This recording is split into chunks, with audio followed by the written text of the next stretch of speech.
എന്താ പേര്? അനന്തപത്മനാഭൻ. കോട്ടയം മുണ്ടക്കയം. കോട്ടയത്തെ കിഴക്കൻ മലയോര മേഖലയിൽ നിന്നാണ്.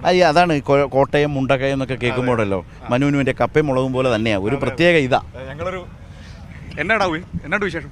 സുഖാന്നേ. അപ്പൊ ഞങ്ങൾ നാട്ടുകാരാ.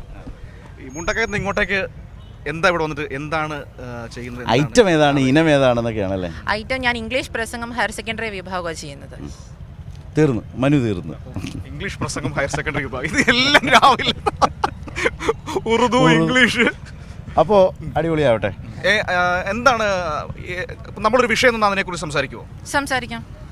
ശരി, നമുക്കൊരു കാര്യം ചെയ്യാം. ഇപ്പം നമ്മൾ മനു ഇംഗ്ലീഷൊക്കെ അല്ലേ, അത് നമുക്ക് ഈ പറഞ്ഞ പോലെ നമ്മളെപ്പോഴും പറയും പുതിയ വർഷമാണ്.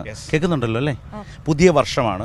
പുതിയ വർഷമാകുമ്പോഴും ലോകത്തിൻ്റെ എന്താണ് വേദന, ആശങ്ക ഇതൊന്നും ഒഴിയുന്നില്ല. കാരണം എന്ന് വെച്ചാൽ ഗാസയ്ക്ക് മേലുള്ള ഇസ്രയേലിൻ്റെ കടന്നാക്രമണം ഇങ്ങനെ നടക്കുന്നു, ആ യുദ്ധം അങ്ങനെ മുന്നോട്ട് പോകുന്നു. അപ്പോൾ യുദ്ധം ഒന്നിനും ഒരു പരിഹാരമല്ല. അപ്പോൾ ലോകം അതാണ് പറഞ്ഞുകൊണ്ടിരിക്കുന്നത്. ഇത് വളരെ ചുരുക്കം വാക്കുകളിൽ ഒന്ന് ഫാസ്റ്റായിട്ട്. A warm greetings to one and all present here. Most respected excellencies in front of me, respected judges panel and all other dignitaries present here. Today, it's an auspicious occasion for words uttered and forgotten. Today I stand before you to say about war solves no problem. When we are navigating to modernity and when we are moving to the next year of 2024, we come across a war problem. In news and in most current affairs that we have seen that war is one of the main problems that threatens humanity. And when we see the examples of Russia and Ukraine, and when we see the problem of Israel and Gaza, we see that it will destroy the humanity, it will destroy the economy, and it will destroy the human life on earth. And I say that war will not solve any problem, and it only makes the problem complicated and makes the life miserable. അപ്പോൾ ഇങ്ങനെയാണ് പ്രസംഗിച്ചു പോവുക. 5 മിനിറ്റാണ് പ്രസംഗ ദൈർഘ്യം അല്ലേ? 5 minute അല്ലേ?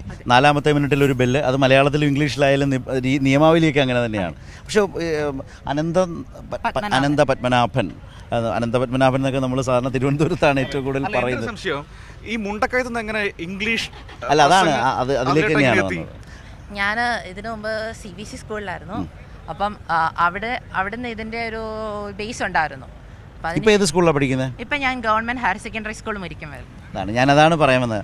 CBSEയിൽ നിന്ന് ഗവൺമെൻറ് പൊതുവിദ്യാഭ്യാസത്തിൻ്റെ ഭാഗമായി ഗവൺമെൻറ് ഹയർ സെക്കൻഡറി സ്കൂളിലേക്ക് വന്നു മുണ്ടക്കയം അല്ലേ?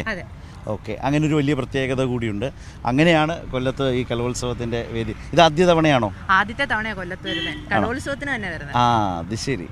ഏത് ക്ലാസ്സിൽ വന്നപ്പോഴാണ് CBSE വിട്ട് സ്റ്റേറ്റ് സിലബസിലേക്ക് വന്നത്? 10ാം ക്ലാസ് കഴിഞ്ഞ് +1 പ്ലസ് വൺ മുതൽ അല്ലേ? യെസ്, മനസ്സിലായി. അപ്പോൾ ശരി Ananthapadmanabhan, all the best. Thank you. Okay കാണാം.